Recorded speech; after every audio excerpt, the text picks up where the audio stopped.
Hello student, national horticulture बोर्डमध्ये senior horticulture officer group बी ह्या पदाची जाहिरात आलेली आहे आणि त्याच्या संपूर्ण डिटेल्स कम्युनिकेट करण्यासाठी मी या ठिकाणी तुमच्यासमोर उपस्थित आहे. सगळ्यात अगोदर प्रश्न हा मनामध्ये उपस्थित राहिला असेल की सर हे नॅशनल हॉर्टिकल्चर बोर्ड काय आहे किंवा सिनियर हॉर्टिकल्चर ऑफिसर हे पद काय आहे. थोडक्यात याच्याबद्दलची माहिती बघा.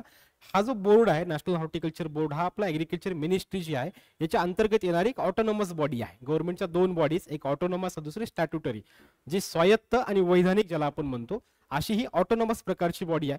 सर हे सगळं थोडंसं डोक्याच्या वरतून जाते. इन शॉर्ट मध्ये तुम्हाला एवढं सांगतो की हा जो आहे हा गव्हर्नमेंट जॉब आहे. ओके, सेंट्रल गव्हर्नमेंटचा गव्हर्नमेंट जॉब आहे, परमनंट जॉब आहे. Okay, clear. हा सर, असं आम्हाला थोडंसं चांगल्या भाषेमध्ये समजतं. ओके, याला पेमेंट जे आहे हे पेमेंट पण चांगलं आहे. विद्यार्थ्यांनी ह्या पदाकडे का लक्ष द्यायचं, सगळ्यात महत्वाचं म्हणजे ज्या गोष्टी हायलाइटेड असतात त्याच्याकडे आपण जास्त लक्ष देतो, तिथं स्पर्धा वाढवून ठेवतो. आणि मध्ये मध्ये ह्या ज्या अशा छोट्या मोठ्या जाहिराती येतात ना, ह्या जाहिरातीकडे आपण दुर्लक्ष करतो. पण आपल्या कुणीतरी मित्राने फॉर्म भरलेला असतो, सगळे परीक्षा तो क्रॅक करतो आणि फायनल त्याचं सिलेक्शन होतं. त्यावेळेला जेव्हा त्याचा गाजावाजा होतो तेव्हा आपल्याला कळतं की अरे असं काहीतरी होतं. ओके, जी गोष्ट हायलाइटेड मध्ये आहे तिथं स्पर्धा पण त्याच प्रमाणात राहते, एवढी गोष्ट लक्षात ठेवा. आणि हे जे जाहिराती असतात अशा जाहिरातीकडे विद्यार्थी कमी लक्ष देतात आणि नंतर जेव्हा त्याचं सिलेक्शन होतं त्यावेळेला आपल्याला पश्चाताप जो आहे हा पश्चाताप होतो की ही संधी माझ्या हातून चुकलेली आहे. त्यामुळे ही संधी मिस करू नका. गव्हर्नमेंट जॉब आहे, चांगल्या स्केलचा जॉब आहे, पेमेंट पण चांगलं आहे. पेमेंट जवळपास तुम्हाला 1,12,000 पर्यंत या ठिकाणी पेमेंट आहे. त्यामुळे याच्या सगळ्या डिटेल्स आपण शांततेत या ठिकाणी बघणार आहेत. ओके, याला क्वालिफिकेशन काय आहे, सिलेबस कुठला आहे, एक्झाम पॅटर्न काय आहे, अदर डिटेल्स काय आहेत. थोडक्यात नॅशनल हॉर्टिकल्चर बोर्डच्या बाबतीत बघा, ही 1984 साली स्थापन झालेली ऑटोनॉमस बॉडी आहे आणि हिचं जे हेडक्वार्टर आहे गुरुग्राम हरियाणा या ठिकाणी आहे. आणि त्या बोर्डच्या अंतर्गत जे आहे हे पद भरलं जाणार आहे, सिनियर हॉर्टिकल्चर ऑफिसर ग्रुप बी. ओके, चलो बाकी डिटेल्स मध्ये बघा. याच्यामध्ये इन शॉर्ट मध्ये तुम्हाला याचा अर्थ मी सांगतो. हे जे पद आहे याच्यासाठी तुम्हाला एकच फॉर्म ऑनलाईन फिलअप करायचा आहे.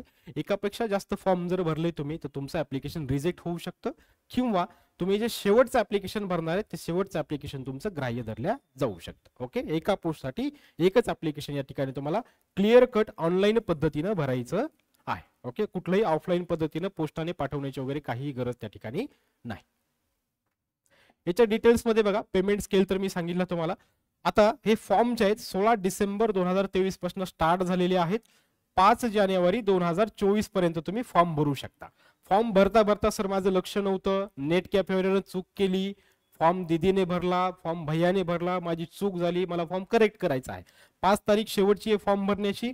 करेक्शनसाठी तुम्हाला 2 दिवस दिलेले आहेत, नंतरचे 6 किंवा 8 जानेवारी. ओके, किंवा म्हणण्यापेक्षा 6 ते 8 जानेवारी या ठिकाणी तुम्ही तुमच्या फॉर्मचं करेक्शन करू शकता. पण विद्यार्थ्यांना एक नम्र विनंती अशी राहील की हे सगळं हेक्टिक करण्यापेक्षा, नंतर पॅनिक होण्यापेक्षा सुरुवातीलाच फॉर्म भरताना सगळ्या डिटेल्स केअरफुली रीड करा, सगळी माहिती प्रॉपरली भरा, जेणेकरून तुम्हाला ऐन वेळेला असं पॅनिक होण्याची गरज किंवा रिफॉर्म भरण्याची गरज त्या ठिकाणी पडणार नाही. फॉर्म भरण्यासाठी फीस किती आहे बघा.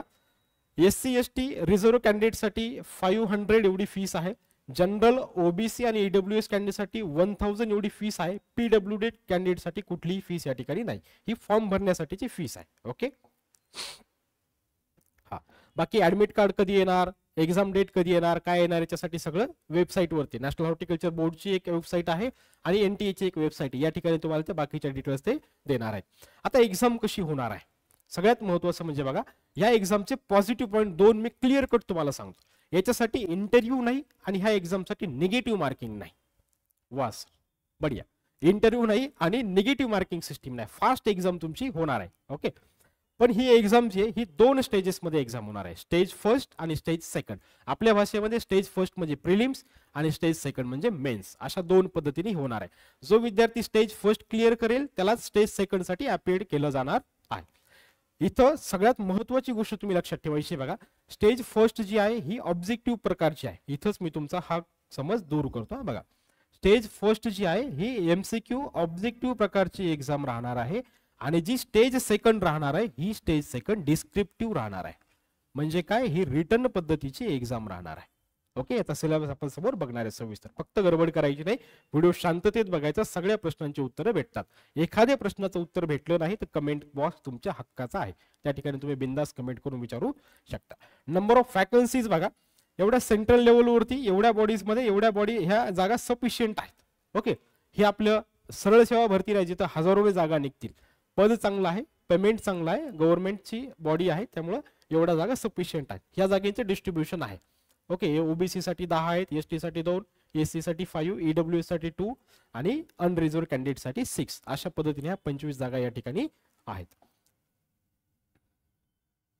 हा, आता क्वालिफिकेशनच्या बाबतीत बघा, याला कोण कोण इलिजिबल आहेत. याला बीएससी ऍग्रिकल्चर इलिजिबल आहे, हॉर्टिकल्चर इलिजिबल आहे, फूड टेक्नॉलॉजी इलिजिबल आहे, पोस्ट हार्वेस्ट टेक्नॉलॉजी आहे, ऍग्रिकल्चर इकॉनॉमिक्स इलिजिबल आहे, ऍग्रिकल्चर इंजिनिअरिंग इलिजिबल आहे, फूड सायन्सेसचे विद्यार्थी इलिजिबल आहेत ज्यांचं ग्रॅज्युएशन झालेलं आहे, आणि preferably okay master degree in the same field.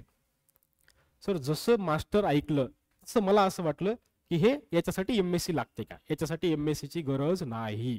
Okay, graduate वाले विद्यार्थी सुद्धा फॉर्म भरू शकतात. ओके, आणि प्राधान्य कुणाला दिलं जाणार आहे, मास्टर्स डिग्री वाल्यांना प्राधान्य दिलं जाणार आहे. आता हे प्राधान्य शब्द चांगला समजून घ्या. याचा अर्थ असा नाही होत की एखाद्या कॅन्डिडेटचं बीएससी ऍग्रिकल्चर झालेलं आहे आणि दुसऱ्या कॅन्डिडेटचं एमएससी झालेलं आहे. आता एमएससी वाल्या कॅन्डिडेटला बीएससी पेक्षा कमी मार्क असतील तर तो सिलेक्ट होईल असा त्याचा अर्थ नसतो. इन केस ज्या वेळेला तुमच्या दोघांचं टायअप होईल, ओके, बीएससी आणि एमएससी या दोघांना जेव्हा सेम मार्क होतील त्यावेळेला एमएससी कॅन्डिडेटचा विचार केला जाणार आहे. त्यामुळे इथं एमएससी पाहिजेच असा अट्टहास नाही. ओके, बीएससी वाले कॅन्डिडेट देखील तुम्ही चांगले मार्क घ्या, तुम्हाला डेफिनेटली त्या ठिकाणी सिलेक्ट केलं जाणार आहे. इथं इंटरव्ह्यू नाही. Okay, clear cut. इथं वयाची मात्र अट दिलेली आहे बघा. ज्या दिवशी तुम्ही शेवटची डेट असेल फॉर्म भरण्याची, आपली शेवटची डेट आहे 5 जानेवारी. 5 जानेवारीला फॉर्म भरताना तुमचं वय 30 वर्षापेक्षा जास्त नसायला पाहिजे. ओके, पण जे रिझर्व्ह कॅटेगरी मधले कॅन्डिडेट आहेत त्यांना या ठिकाणी रिझर्वेशन आहे. बघा कसं आहे, एससी एसटी कॅन्डिडेटला 5 वर्षांचं एज रिलॅक्सेशन आहे. ओके, आणि ओबीसी कॅन्डिडेटला 3 वर्षाचं एज रिलॅक्सेशन या ठिकाणी आहे. म्हणजे एससी एसटी कॅन्डिडेट एखादा जर 35 इयर्सचा असेल तर तो फॉर्म भरू शकतो.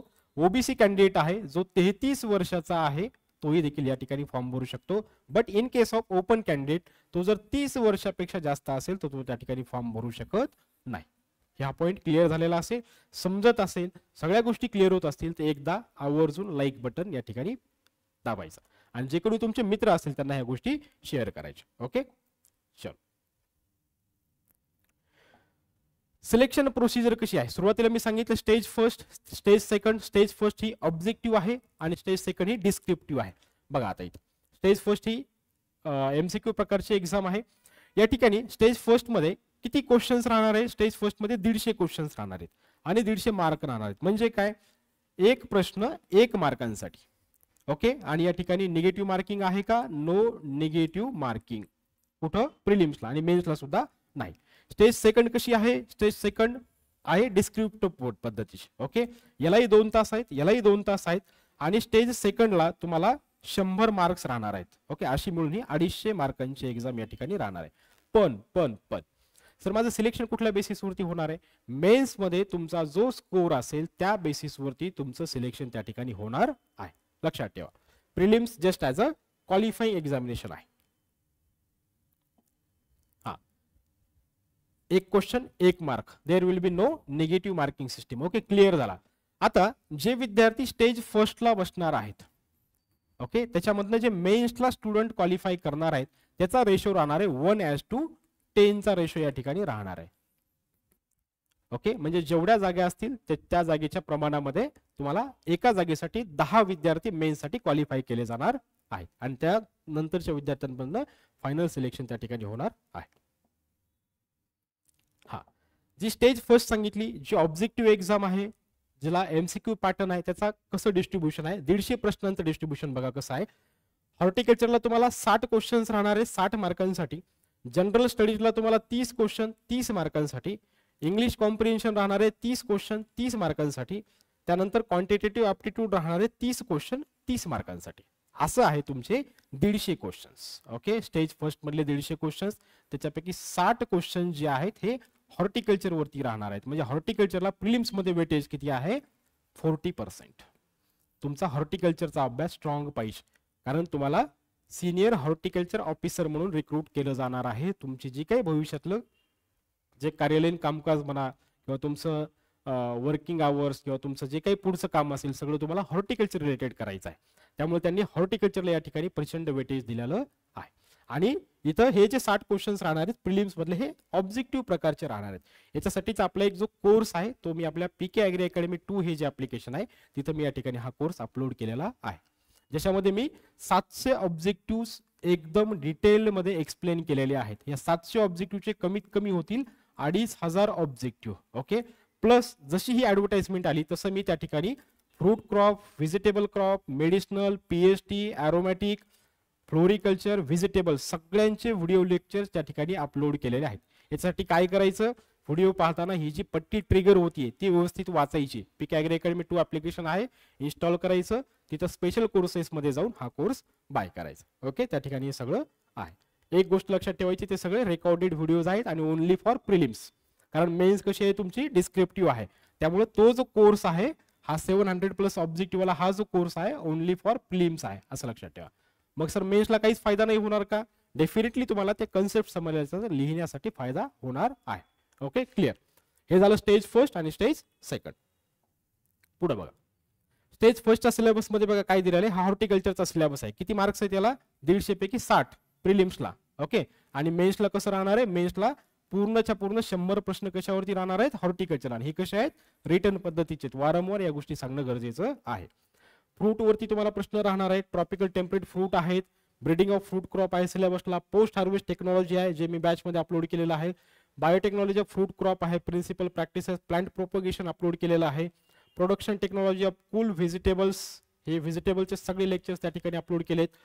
ओके, वार्म सीझन व्हेजिटेबल्स आहे, सीड प्रोडक्शन आहे, हायटेक प्रोडक्शन आहे, सगळं हे त्या ठिकाणी बॅच मध्ये अपलोड केलेलं आहे. नेक्स्ट जनरल स्टडीजचा हा सिलेबस आहे बघा. तुमचा जो प्रिलिम्सचा हॉर्टिकल्चरचा सिलेबस आहे, जे ICAR रिसर्च इन्स्टिट्यूट आहेत हे पण मी त्या ठिकाणी टाकलेले आहेत. ओके, गव्हर्नमेंटच्या स्कीम्स आहेत ह्या पण आहेत त्या ठिकाणी. Indian geography, Indian agriculture, history of India, हे सगळं तुम्हाला जनरल स्टडीज मध्ये आहे. ओके, इंग्लिश कॉम्प्रिहेन्शन मध्ये तुम्हाला 30 क्वेश्चन जे आहेत हे बघा कशावरती राहणार. Active wise, one word substitution, unseen passage, filling the blanks, synonyms, antonyms, direct indirect error detection, sentence improvement, हे सगळं तुम्हाला जनरल स्टडीज आणि इंग्लिश कॉम्प्रिहेन्शन याच्यामध्ये राहणार आहे. ठीक आहे, क्वांटिटेटिव्ह ॲप्टिट्यूडचा सिलेबस आहे हा सिलेबस आहे मेन्सच्या हॉर्टिकल्चरचा. ओके, हॉर्टिकल्चर जो मेन्सला पार्ट आहे त्याचा आहे तो, म्हणजे स्टेज सेकंड मधला आहे. याच्यामध्ये तुम्हाला ट्रॉपिकल ड्रायलँड फ्रूट प्रोडक्शन दिलेला आहे, त्याच्यानंतर तुम्हाला subtropical temperate fruit production आहे, हे सगळं दिलं आहे. ब्रीडिंग ऑफ फ्रूट क्रॉप आहे, पोस्ट हार्वेस्ट टेक्नॉलॉजी आहे, बायोटेक्नॉलॉजी ऑफ फ्रूट क्रॉप आहे, principal and practices of plant propagation डिटेलमध्ये दिलेला आहे. जो तो शॉर्टमध्ये होता हा सिलेबस डिटेलमध्ये आहे मेन्सचा. ठीक आहे, ही सगळी PDF मी आपल्या पीके ॲग्री अकॅडमी टेलिग्राम ग्रुपवरती टाकतो, त्या ठिकाणी जाऊन तुम्ही ते पाहू शकता. This is short, brief and necessary information. विद्यार्थी दशेमध्ये जेवढी एखादी ऍडव्हर्टाइजमेंट आल्याच्यानंतर जेवढी आवश्यकता असते तेवढ्या मी डिटेल्स तुम्हाला सांगितलेल्या आहेत. बाकी याची जर डिटेल PDF जी आहे आपल्या PK agri academy Telegram group जो आहे या ठिकाणी मी याची डिटेल ऍडव्हर्टाइजमेंट टाकलेली आहे. त्या ठिकाणी टेलिग्रामवरती जाऊन तुम्ही ऑदर डिटेल्स जे आहेत, साईन कशी असावी, फोटो कसा असावा, ओके, ह्या डिटेल्स बारकाईनं फॉर्म भरण्याच्या अगोदर डेफिनेटली वाचा. ओके, ह्या इन्फॉर्मेशनचा आपण इथंच थांबूयात. भेटू नवीन व्हिडिओमध्ये. Thank you so much.